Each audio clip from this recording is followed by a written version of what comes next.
This video is brought to you by the Inno 3D range of RTX 30 series graphics cards. Stick around to the end of the video to learn more about the next generation of GPUs and how they'll transform the way you play. Warning, this video will spoil the entirety of the Call of Duty Black Ops Cold War campaign, including the ending, since that's really the only interesting way to make a video about a Call of Duty campaign. You have been warned.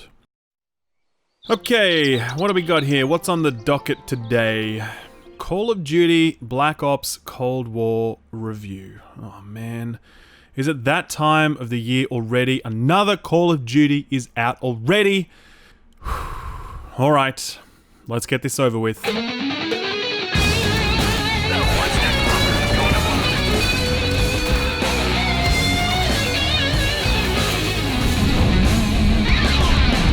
Call of Duty Black Ops Cold War. Now, first of all, what's with that name? Call of Duty Black Ops Cold War, like, that's a lot, right? Couldn't we have just gone with Call of Duty Cold War?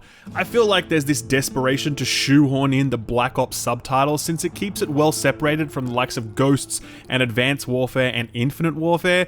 Activision seem to cling to the words Modern Warfare and Black Ops like a quarterback refusing to wash his lucky game underwear. I mean, they might win without those words in the title, but why take the chance? So here we are, Call of Duty Black Ops Cold War Age of Fire Fire War Cold Edition. It's the 17th mainline Call of Duty game.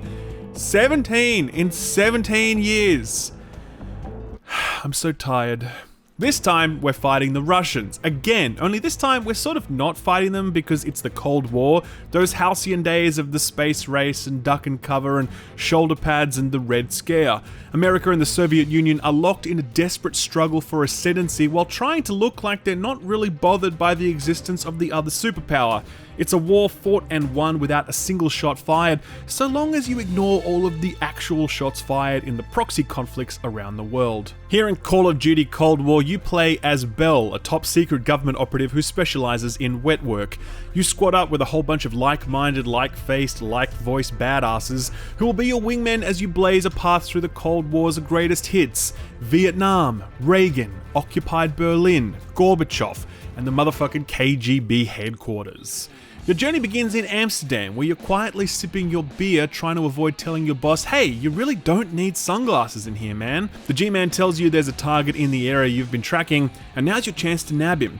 In the first few moments you gain control of your character, you'll be able to take in the sights and sounds of the 80s. The neon finishings, the pop music I'm not allowed to play here on my channel or it will get deleted, the arcade cabinet in the corner, and the sweet, sweet ray tracing. Very 80s. Activision moved to a new engine last year with Call of Duty Modern Warfare, and it was just a huge step up that you knew would carry them for at least 4 to 5 years worth of games. The shine hasn't worn off in this second outing. This engine isn't flashy, it's just really gritty and authentic looking. The lighting on your weapons and buildings, the weapon flash and the way it fills up a scene, the fog and the smoke effects, the subtle blur that kicks in when you ADS. Battlefield has always been the more impressive looking game when you stand back and take it all in, but these latest COD games are hard to beat when it comes to the tiny details that power these tense moments. From a performance perspective, I have to say that I was impressed by it. I tested the game on an RTX 3080 and an AMD 3700X. I was running at 1440p and turned absolutely everything up to the maximum settings, including ray tracing. I set DLSS to quality, and the result was that I was able to maintain around 60 to 90 frames depending on what I was doing, which is pretty decent given that, yeah, absolutely everything was maxed out. It's worth noting that the game is, of course, available on next-gen consoles where you can reach up to 120 FPS in multiplayer if you have the right TV for that. That's pretty great given that these games still look pretty solid in the various multiplayer modes, so hats off to Activision for making this a priority. There's also an impressive implementation of the haptic feedback and adaptive triggers, at least that's what I hear. I haven't actually played it on PS5 yet, but everyone seems to be loving it. Anyway, back to Amsterdam, we chase our target through the city streets culminating in this badass moment.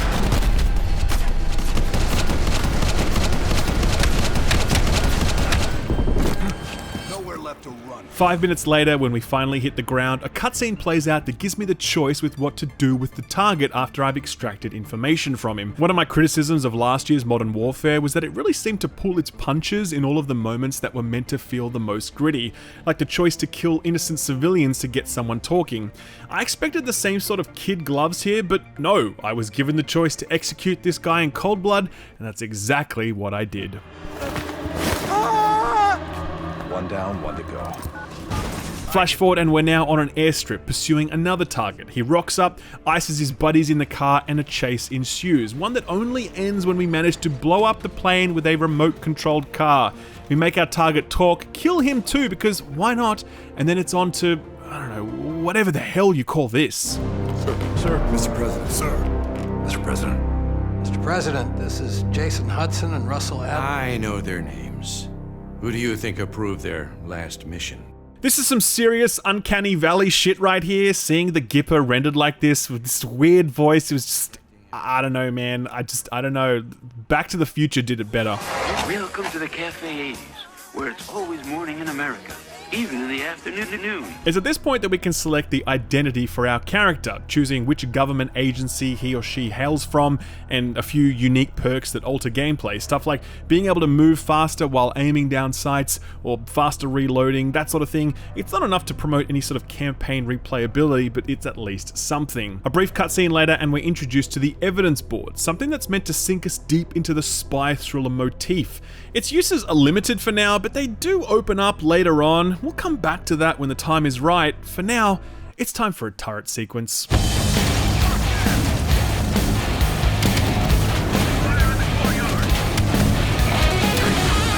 Even though the Cold War is most associated with the 80s, it was a conflict that really spanned from the end of the Second World War until 1991, and a lot of shit went down there, not least of all Vietnam, which served as a proxy war front. America thought it was important to push back the spread of communism across Asia and tried to bring freedom to the people of Vietnam one strafing run at a time. This sequence also has one of the jankiest helicopters I've ever flown in a video game. Seriously, you really can't grasp it until you play it for yourself, but trust me, like, Desert Strike had more realistic chopper handling than this does. When we're back at HQ, we see that the evidence board has filled up quite a bit and now has optional side missions available, and these are actually quite clever. One of them requires you to mark 3 targets before you go in and assassinate the leader of a terrorist cell. You collect evidence through the missions, and you need to actually review this evidence and piece together things like where people were on certain dates and information about their occupations and passing through payments made to their bank accounts. It isn't difficult, but it does force you to search for this evidence in missions rather than just blowing everything up, and it forces you to use your brain when you're back at HQ rather than just sitting through cutscenes where everyone sounds like they're auditioning for a WWE role. We'll get to his men, close off his resources, force him out of hiding. Of note is the fact that the targets you mark and the passcode you need to find are all randomized, so you can't just look up a guide for this stuff, you have to do it for yourself, which is great. It's somewhat disappointing then that these optional missions end in such a disappointing fashion. After collecting the evidence for the whole mark the targets thing, you essentially just load into a multiplayer map to kill someone and then the mission is over. There isn't so much as a cutscene to wrap it all up, excluding the prologue, which basically says, yep, you guessed them right. Well done. The next main mission is probably the best in the whole campaign. You're in occupied Germany trying to track down yet another target, but you get made, so the whole thing switches to this stealth operation where you're avoiding the dozens of armed guards patrolling the streets. You eventually get back on your target and need to break into his office while he and his family are there, and you use a black light to find a secret back room where he hides all his dirty laundry.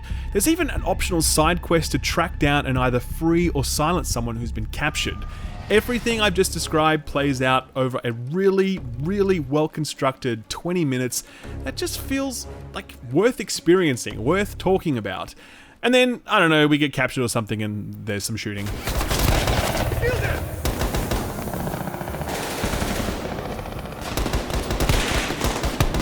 As tense as this mission was, nothing could prepare you for what comes next.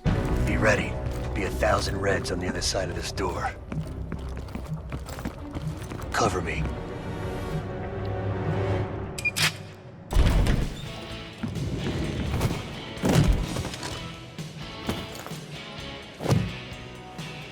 Not a fucking word, Del.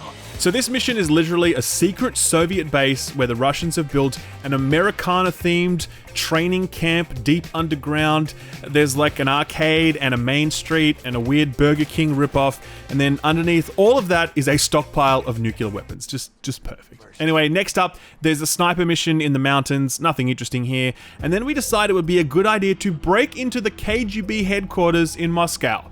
The mission starts with me controlling a Russian spy, and I get summoned to a meeting with Mikhail Gorbachev, who sits there speaking English to everyone. There's a mole within the KGB.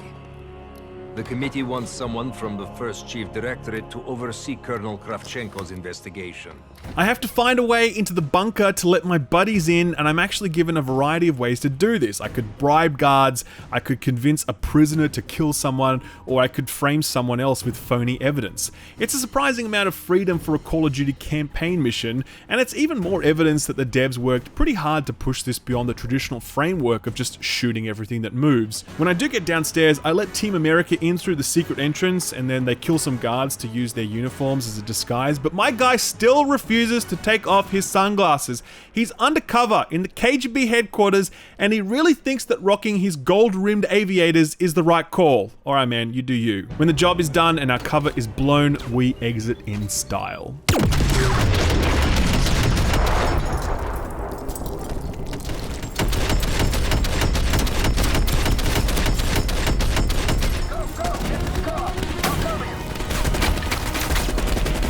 Can I just ask as well, what is this car? This is like the ray tracing car. There's no shiny stainless steel car like this in existence. It's not a thing. This car exists purely for NVIDIA to flex ray tracing. Am I right?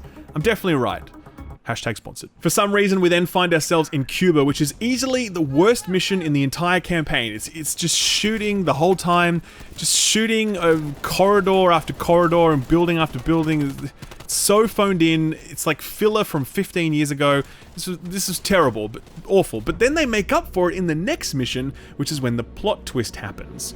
You're critically injured and your boss man is trying to get you to remember the details of your time back in Nam, and he's sort of narrating as you go, and he'll say something like, The path split near a ruin, so he took the right fork, not the trail to the left. But I'm like, nah, I'm going left, and so you do, and the scene unfolds, but it's not how your boss man wanted you to remember it. So he goes back to the start and tries to get you to follow the script. But as you keep resisting, the memory starts to break down, and you start to see that maybe all these memories were staged as the moon landing. It eventually culminates in the reveal that they aren't your memories at all. Remember that guy who got iced on the runway? That was actually you, and the CIA picked you up, scooped out your brain, and replaced it with bullshit to get you thinking you were a CIA operative all along, and then you'd want to give up some vital intelligence. It's a reveal that's really well handled, and it kind of left me impressed at the audacity of it. There wasn't much to telegraph that this was coming, but when it hit, it didn't feel unearned. It felt like it really fit the whole Bourne identity thing that they were going for. Anyway, there's a final mission after that where you just shoot a whole bunch of stuff. Very lame after such an awesome penultimate mission. Okay, so what do I think of this Call of Duty campaign? It actually very much reminds me of Modern Warfare's campaign from last year, in that there's clearly been a lot of work, a lot of effort put into making something that feels unique and distinct. Last year, the best moments in that campaign were about tension, making your way through a morgue when anyone laying on a gurney could spring up to shoot you, or the cleaning house mission, which was just 3 floors of perfect tactical breach suspense. Here in Cold War, the campaign is strongest when it leans into the whole Tinker Tailor Soldier spy thriller trappings, stalking the streets of occupied Berlin to capture a target, or photographing evidence hidden in secret rooms, or uncovering the truth behind your own fractured mind. This is all good stuff that had me legitimately engaged when I was in these moments. The problem is that this is a Call of Duty campaign, which means that for every one of these moments, there are 2 others spent mindlessly shooting Russian fodder in a gameplay loop that's essentially identical to what we've experienced every year since Call of Duty existed, and even well before that. You might think, well, it's COD, man, like what do you expect? It's got to do its COD thing. Yeah, but like, does it? I don't know, it just feels with like Cleaning House and with this whole occupied Berlin mission I did, Activision have found a way to evolve the campaign formula, but rather than commit wholesale to that evolution, they continue to retreat back to this comfortable territory. It's like there's these two warring factions at Activision. One side being like, hey man, let's make a really interesting campaign, and the other side being like, no, fuck that man, I just want to shoot things. And I get that tension, I get why it ends up being a sort of awkward seesawing compromise, but much like I felt last year, I just wish it was different. On balance, I think this is actually a better campaign than the Call of Duty franchise allows it to be. If this was made in the spirit of an immersive sim, or like Hitman, or even like Metal Gear, you could have really committed to a lot of these ideas and you'd have a pretty great linear campaign that could maybe be stretched out to, I don't know, 10-15 hours long, and you'd have something worth buying Call of Duty for. The way we talk about Titanfall 2's campaign, like yes, you should buy that game to experience the campaign, it's that good. Call of Duty Black Ops Cold War is not that. It's a perfectly serviceable 5-hour romp that hints at something better, but never actually commits. As a result, the Cold War campaign will most likely be remembered for its unevenness rather than for its quality, which is a shame given how strong some of its best moments and reveals are. We did it.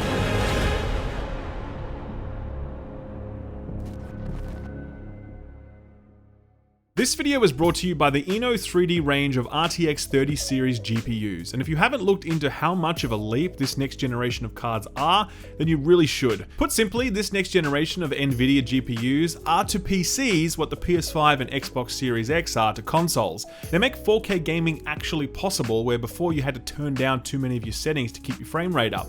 More importantly, they also make ray tracing a reality, something that was just beyond the reach of the previous generation of cards, since the performance cost was typically too damn high. If you're not familiar with ray tracing, it's a vastly better and more realistic way of producing lighting in games. Things like reflections on metals or glass or on puddles on the street. Before, developers had to manually manipulate light, which was both time intensive for them and never as authentic as it could be. With ray tracing, light is simulated through an algorithm, meaning it bounces and reflects in more ways than was possible before. Scenes in games like Watch Dogs Legion and Cyberpunk 2077 are utterly transformed through this sort of tech, and it's hard to go back once you've experienced it. The 30 series cards make ray tracing possible through not only raw processing power, but through something called DLSS, or Deep Learning Super Sampling. It's sort of hard to explain, but the long and the short of it is that it uses your GPU processing power more efficiently, giving you more headroom to enable more graphical settings, including stuff like ray tracing. I played Control with DLSS enabled, and it literally doubled my frame rate when I had ray tracing turned on. If you haven't got a 30 series card yet, I really strongly recommend checking out the Eno 3D lineup, specifically their RTX 3080 iChill X4. In addition to out-of-the-box overclocking and programmable RGB, it also features some of the most advanced cooling of any RTX 30 series card, including a side rotor fan for added airflow. I have one of these cards since Eno sent me one. That's what I review my games on now, and it's just a complete game changer. I mean, I went from an RTX 2080 Ti to this, and even then the results have been huge. If you want the absolute best performance out of your PC, then there's really no better upgrade you can make. To learn more about ray tracing and DLSS, check out Nvidia's website, and to grab yourself an Eno 3D RTX 3080, check out their website. I'll leave links in the description below. Thanks to Eno 3D for sponsoring the video, and thank you for watching it. Thanks for watching my video. If you liked it, give it a thumbs up. If you didn't, give it a thumbs down so I know to do better for next time. If you enjoyed yourself, consider subscribing, and if you really enjoyed yourself, maybe consider hitting that notification bell so you never miss a video. You can see my patrons here on the left. They're awesome. They're amazing. If you want to join them, check out my Patreon page. Thank you again. I'll see you next time. Bye-bye.